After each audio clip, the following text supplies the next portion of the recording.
Price B to God. கர்த்தருடைய நாமம் ஒன்றே மகிமைப்படுவதாக.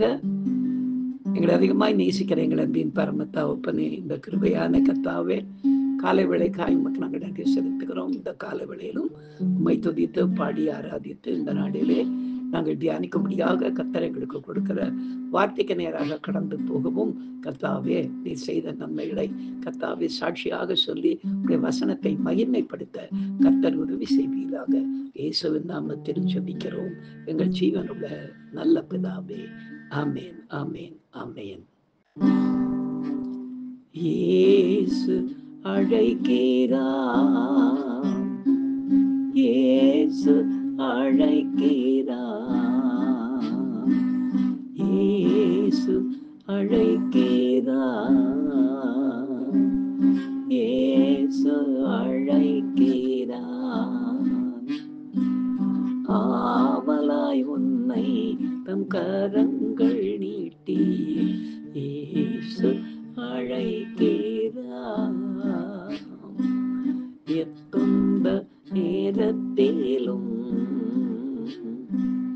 ஆறுதல் உனக்களிப்பார். எத்துன்ப நேரத்திலும் ஆறுதல் உனக்களிப்பார். யாராயிருந்தாலும் வேதங்கள் இன்றியே கிருபையாய் அன்பை அளித்திடவே. யாராயிருந்தாலும் வேதங்கள் இன்றியே கிருபையாய் அன்பை அளித்திடவே. இயேசு அழைக்கிறார், இயேசு அழைக்கிறார்.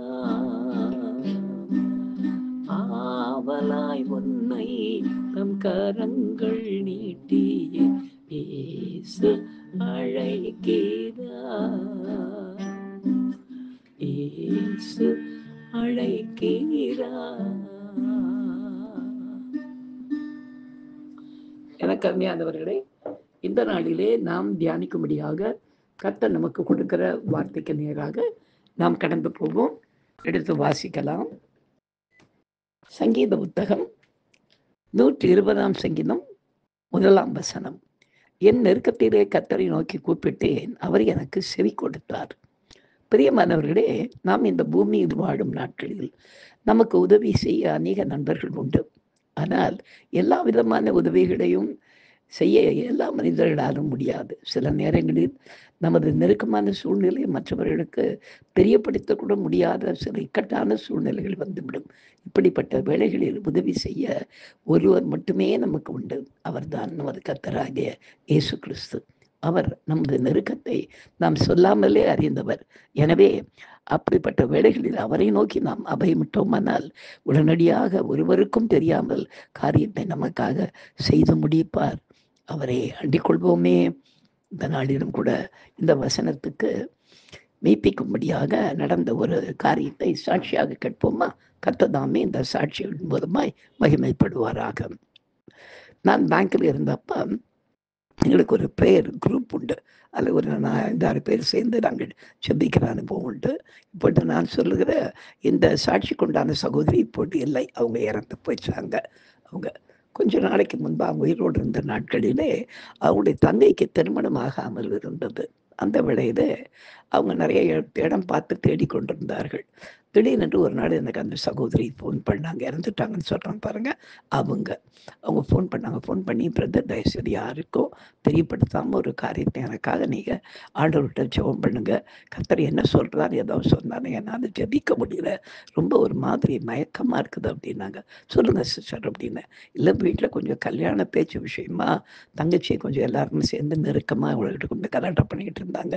அவளை திட்டிக்கிட்டு இருந்தாங்க. அவள் வைராக்கியமாக இல்லை நீங்கள் சொல்கிற ஆளால் அதெல்லாம் நான் பண்ணிக்க முடியாதுன்னு சொல்லிட்டு ஒத்த காலில் அவன் நிற்கிற மாதிரி நின்றுக்கிட்டு இருந்தா எனக்கு என்ன பண்ணுறதுன்னு தெரியல. நாங்கள் பேசாமல் இருந்துவிட்டோம். சாயந்தரம் எங்கேயோ கடைக்கு போகிறேன்னு சொல்லிட்டு அப்படி போனவோ இதோட இப்போ காணோம். நேற்றுலேருந்து இன்னைக்கு சாயந்தரம் வரையில காணோம். நாங்களும் தேடி பார்த்துட்டோம். பொம்பளை பிள்ளையா இருக்கிறதுனால வெளியே நம்ம சொல்லக்கூடாது அப்படின்னு சொல்லிட்டு அசிங்கமாயிடுமேன்னு யாருக்கும் சொல்லலைங்க பிரதர். உங்களுக்கு மட்டும் ஃபோன் பண்ணி சொல்கிறேன். அது என்னென்னு கொஞ்சம் நீங்கள் ஜெபம் பண்ணி பாருங்கள். ஏன் அப்படி போனா அவள் என்னன்னு பாருங்கள் அப்படின்னு சொல்லிட்டு. ஸோ அவங்க பேசிக்கிட்டு இருக்கும்போதே எனக்கு பாக்கம் அப்படின்னு ஒரு ஒரு தெளிவான சத்தம் என் இதயத்திலிருந்து எனக்கு கேட்டது. பாக்கம் அப்படின்ன உடனே நான் ஆண்டவரிடத்துல, ஆண்டவரே பாக்கம்னா நிறைய பாக்கம் இருக்குது. சேப்பாக்கம் இருக்குது, கோடம்பாக்கம் இருக்குது, இன்னும் நிறைய பாக்கம்னா நிறைய இடங்கள் இருக்குது. இது எந்த பாக்கம் அப்படின்னு அப்படி அவங்ககிட்ட பேசிக்கிட்டே நான் கேட்குறேன் ஆண்டவர்கிட்ட. அப்போ ஆண்டவர் சொன்னார், பாக்கம் அப்படின்னு சொல்லிட்டு, இது ஒரு சின்ன கிராமம். அந்த கிராமத்தில் நான் சொல்கிறது நல்லா கவனமாக கேட்டுக்க. அந்த கிராமத்தில் ஒரு பக்கம் வேளாங்கண்ணியுடைய சொரூபம் வச்ச ஒரு சின்ன பீடம் இருக்கும். இந்த சைடில் ஒரு முஸ்லீமுடைய ஒரு மாஸ்க் இருக்கும். இந்த ரெண்டுக்கு நடுவில் இருக்கிற ஒரு சின்ன தெரு, அந்த பாக்கம்ன்ற ஊரில் அங்கே மொத்தமே 5-6 தெரு தான் இருக்கும். அந்த தெரு இந்த மாதிரி இடத்துல அந்த தெருவில் போனால் இடது பக்கத்தில் 5வது வீட்டில் அந்த பிள்ளை குடியிருக்கிறா. அவளுக்கு தெரிஞ்ச ஃப்ரெண்டு வீட்டுக்கு போய் அங்கே சைலண்ட்டாக உட்காந்துட்டா. நீங்கள் போனீங்கன்னா அவளை கூப்பிட்டுட்டு வரலாம் அப்படின்னு சொன்னாங்க. நான் சொன்னேன், சிஸ்டர் பாக்கம் அப்படின்னு சொன்ன உடனே அவங்க திரும்ப என்ன இதே மாதிரி கேட்குறாங்க, எந்த பாக்கம் பிரதர்? எத்தனையோ பாக்கம். இல்லை சிஸ்டர், எந்த பாக்கமும் கிடையாது. வெறும் பாக்கம்னு ஒரு ஊர் இருக்கான். அந்த ஊரில் இப்படிப்பட்ட கர்த்தர் சொன்ன சில தடயங்களை உங்களுக்கு நான் சொல்கிறேன். இப்படிப்பட்ட ஒரு கோயில், ஒரு மசூதி தான் இருக்கும். இதுக்கு நடுவில் இருக்கிற தெருவில் இடது பக்கத்தில் 5வது இடது பக்கம் வீட்டில் அந்த பிள்ளை இருக்கிறா, அவங்க தங்க இருக்கிறான்னு சொல்கிறாங்க. போய் உடனே பாருங்க அப்படின்னு சொல்லி உடனே அவங்க அப்போட கார் எடுத்துக்கிட்டு எல்லாம் அந்த அப்படியே தேடி பார்த்துக்கிட்டு இங்கே கடைசியில் அவங்க போய் அந்த இடத்த பார்த்தா பாக்கம்ன்ற ஒரு இடம் இருந்திருக்கிறது. அந்த இடத்துக்கு போய் அந்த இடத்துல கண்டுபிடிச்சப்போ அதே மாதிரி கர்த்தர் சொன்ன மாதிரியே அந்த வீட்டுக்குள்ளே அந்த பிள்ளை இருந்து அவளை அங்கேருந்து கூட்டிக்கிட்டு வந்து அதுக்கப்புறம் அவளுக்கு ஏற்ற மாதிரி ஒரு கணவரை பார்த்து திருமணம் செய்து வைத்தார்கள். கர்த்தருடைய நாமம் மாத்திரம் இந்த சாட்சியின் மூலமாய் மகிழப்படுவதாக. எனக்கு அருமையானவர்களே, நமக்கு உதவி செய்யறதுக்கு நிறைய பேர் இருக்கிறாங்க. நல்ல மனதுள்ள ஜனங்கள்லாம் கூட நிறைய இருக்கிறாங்க. ஆனாலும் கூட சில இக்கட்டான காரியங்களை நாம் எதோரிடத்திலும் பகிர்ந்து கொள்ள முடியாது. அந்த மாதிரி நேரத்தில் நம்ம ஆண்டவரிடத்தில் இந்த மாதிரி காரியத்தை நாம் சொல்வோமே, ஆனால் அந்த ரகசியங்களை காப்பாற்றுகிற தேவனாக அவர் இருக்கிறதுனால எந்த பிரச்சனையும் இல்லாமல் உடனடியாக நமக்கு வேண்டிய காரியத்தை அவர் செய்து முடிப்பார். இந்த சாட்சியின் மூலமாய் கர்த்தருடைய நாமம் மாத்திரம் மகிமைப்படுவதாக. நாம் ஜெபிக்கலாம். எங்களை அதிகமாக நேசிக்கிற எங்கள் அன்பின் பரம தகப்பனே, உம்மை போது எங்களை நேசிக்க ஒரு தெய்வமும் இல்லை ஆண்டவரே. நீரே ஒரே மெய்யான தெய்வம் ஆண்டவரே.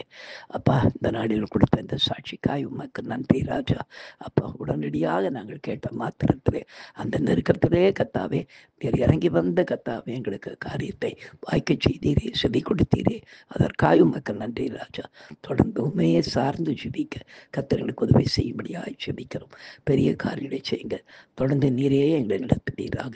இயேசுவின் நாமத்தில் ஜெபிக்கிறோம் எங்கள் ஜீவனுள்ள நல்ல பிதாவே.